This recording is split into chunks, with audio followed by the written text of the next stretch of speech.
Hey, good afternoon, everybody. Welcome to this edition of Touring with Travis. My name is Travis Gilbert. I'm the Educator and Collections Coordinator at the Old Baldy Foundation. And behind the camera here, we have our Executive Director, Chris Webb. And we are out here at Cape Fear, or also known as Captain Charlie's Station, this afternoon. We've brought you to this location before when I had to come up with a plan B after not getting cell service, but I wanted to save coming out here because I wanted to that's a big word for me to pronounce on a beautiful afternoon. I wanted to compare and contrast. How about that? I wanted to compare and contrast the view you see here at Cape Fear in the year 2020 with the view of Cape Fear that you would see in the year 1903. So behind me here we have the three Captain Charlies and then some modern homes here. But I'm going to go up here and let you see on this camera. I'm going to point out a few things. This is a photograph that you see at the National Archives. We'll post a link on the comments. So you see Captain Charlie's right here, and the storehouse is behind, circa 1903. In the center here, you see also built in 1903, Cape Fear Light Station. And then to the very right here, you see the circa 1882-1883 Cape Fear Life Saving Station with their storehouse and their boathouse as well. You can see their lookout tower built onto the roof of that building. So if you want to compare, this is the view you'd see around 1903, and then that's the view you see today.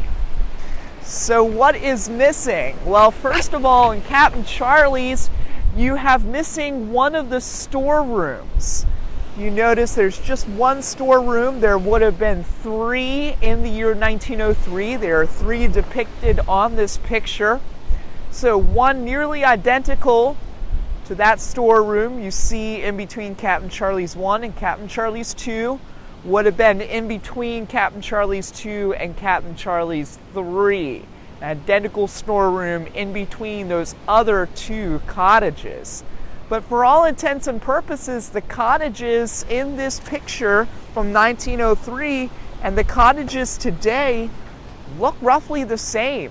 Job well done for historic preservation. Of course, the principal keeper would have lived in the building or the cottage to your very left.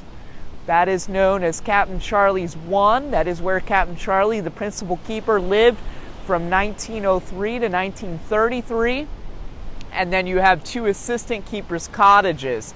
The middle one there, that is where assistant keeper Devaney Jeanette lived. Devaney Jeanette is the assistant keeper that unfortunately passed away atop Cape Fear Light Station in the year 1932. And then the second assistant keeper would have lived in that cottage to the very right. Let's check in on Facebook and see what's going on out there. We'd love for you to drop us a comment. Let us know where you're listening from and your connection to Bald Head Island. Chuck Hughes says, howdy Travis, a howdy Chuck. Mackie says, what a super comparison. Wonderful old photo. I agree, Mackie. I just came across this photo about a year ago. I've got to give a shout out to John Havel, the Outer Banks Lighthouse Society. He's the one that pointed me in the right direction for this photograph. Anybody else out there listening, drop us a line in the comments. We'd love to hear from you. So one of the big things missing, of course, in this photograph from 1903 and our view shed today in 2020 is, of course, Cape Fear Light Station is missing. You can see the light station in this view shed today would have been to the very right of Captain Charlie's number 2. You can see the roof of a building back there that is part of the campus of the Bald Head Island Conservancy. So that is where Cape Fear Light Station would be peeking up behind the sand dune. And of course, I'm sure as you all know that Cape Fear Light Station was not your traditional brick and mortar masonry style lighthouse. This was known as a skeletal lighthouse, meaning that there was no internal room. This was a skeletal frame structure made of steel and wrought iron There were 8 legs that met at the top in the lantern or watch room. And you can kind of see in that picture here, depicts for you what that skeletal frame lighthouse would have looked like. The base of the lighthouse, the steel legs and the frame were painted white. The watch room or the lantern room was painted black. It was 150 feet tall back there. Of course, that very bright flash would have been emitting from a first order Fresnel lens in that watch room. You would have had a flash here once every 30 seconds. So one time every 30 seconds we would have had a flash here in this view shed at night.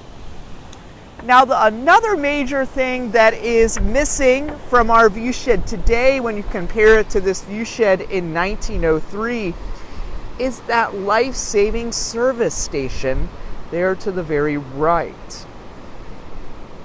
That life-saving service station would have been located behind here like the whale house you see today, those modern homes, some of the more larger homes on the island. That was built in 1882, finished around 1883, and it served out here until 1915. It was a large station. As you see in that picture, there was a lookout tower built onto the roof of that station. That's where men patrolled from when they were in service out here. Their season was first April. They left service in April. They got off all summer long and they went back to service in September. I think those months kind of correspond with our hurricane season and with our nor'easter season. So that's when there would have been a lot of activity at that station over there. The first floor had a large boathouse. This is not a boathouse like you think in the saltwater marsh where it's above water. You could lower the boat from the dwelling right into the water below. Now, this was on dry land. It was basically a giant garage, and then they'd have to pull those boats out from that station into the surf. Now, this photo was taken, we know, at least around 1903 or shortly thereafter, because a few years after Cape Fear Life Station was constructed, they actually had to move Cape Fear Life Saving Station back towards the maritime forest. You can see in this picture, the surf at high tide is going nearly up to the station. And it was endangering the station. The sea was encroaching on the station. And they had to actually move the station westward, back away from the seashore. I think around 1909 is when they did that. And then within 5 years, they actually just abandoned the station. And by 1915, move all operations to a station that's to our west here along South Beach, because the sea was encroaching that much. We're really surprised if you all are familiar with this area. If Chris pulls the camera back here, it's incredible to see, even today, the sea is encroaching on this beach. This beach at times grows, at other times it shrinks. Right now, this particular season, since Hurricane Dorian, it is very much shrinking. You can see that we are standing on a beach access, a trail. You're supposed to have access to the beach from here, but that would be a long jump. I'm about ready to push Chris and see if she can make it down there. So not too dissimilar to the conditions facing these life-saving servicemen as depicted in 1903 on this photograph. The sea is encroaching just as it was in the early 20th century. So again, a nice comparison between the view shed here today and the view shed in this picture from the early 20th century. But what I want to drive home for you all is this is the first community established on Bald Head. This picture captures a moment in time when there really is a sense of community, of spirit, camaraderie, that first idea that we are a neighborhood on this island. It happens in the first few years of the 20th century right behind me. Not only do you have 3 different families living here in order to facilitate the operations at Cape Fear Light Station. But you also have a keeper, an officer in charge, and 6, 7 surfmen, sometimes living with their families in the station here to our right. So they lived not only in close proximity with one another, but they had to rely on one another for fellowship, whether it be holidays such as Halloween. We know they had square dances out here. At Christmas, we know they had a communal Christmas party and they decorated their village. They would get a pot of money together and send someone over to Smithville or Southport in order to purchase gifts. One year they brought fireworks up from Charleston. There was a school operated in that second keeper's cottage for a time. Edgar Burns, an assistant keeper, his mother, who lived with him in that cottage, served as the school teacher. And eventually, this neighborhood warranted the construction of a one-room schoolhouse over the sand dune, over the ridge line there, back in the Maritime Forest. So they're celebrating holidays together, birthdays. The kids are being educated with one another. Captain Charlie was a devout Methodist, so he often had Sunday school services or church services for the community, the neighborhood here at Cape Fear, if they could not go over to Southport or Smithville for their services over there on the Sabbath. And to drive this home even further, many of these men and women were related to one another. Now, many of our keepers and assistant keepers, they came here to work from their communities that were elsewhere, but many of these individuals were blood related.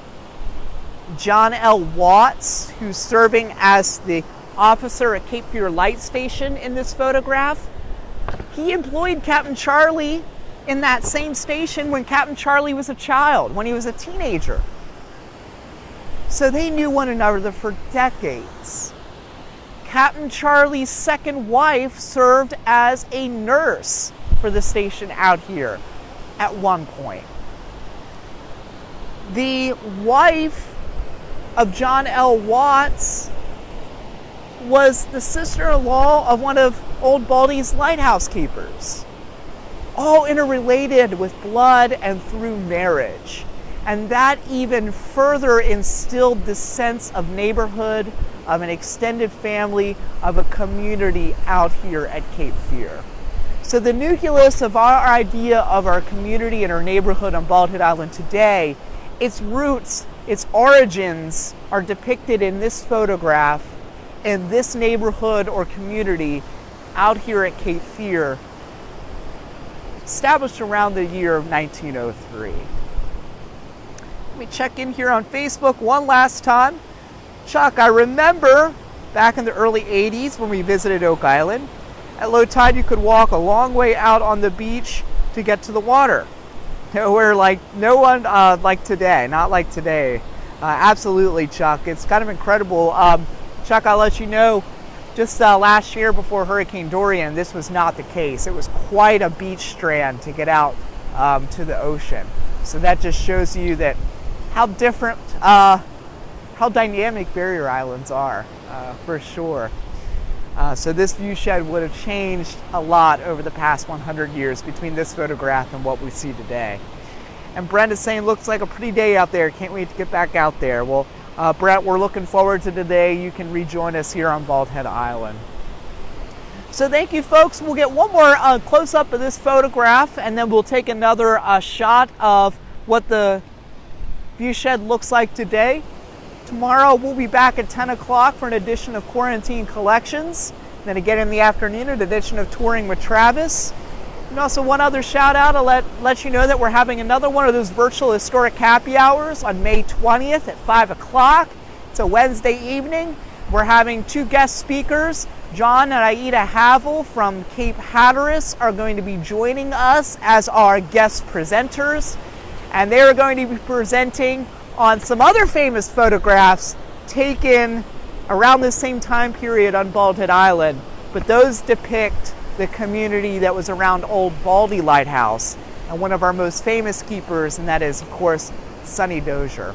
So you can find information on that virtual historic happy hour at our website, oldbaldy.org. You sign up for our monthly Ease newsletter. In that newsletter, there is a code that you may use as a coupon to sign up for that virtual historic happy hour for free. But as always, if you'd like to purchase a ticket, they are typically $15. We very much appreciate your generosity and your contribution to the fulfillment of our mission. So on that note, we'll take another shot, close-up of this 1903 picture.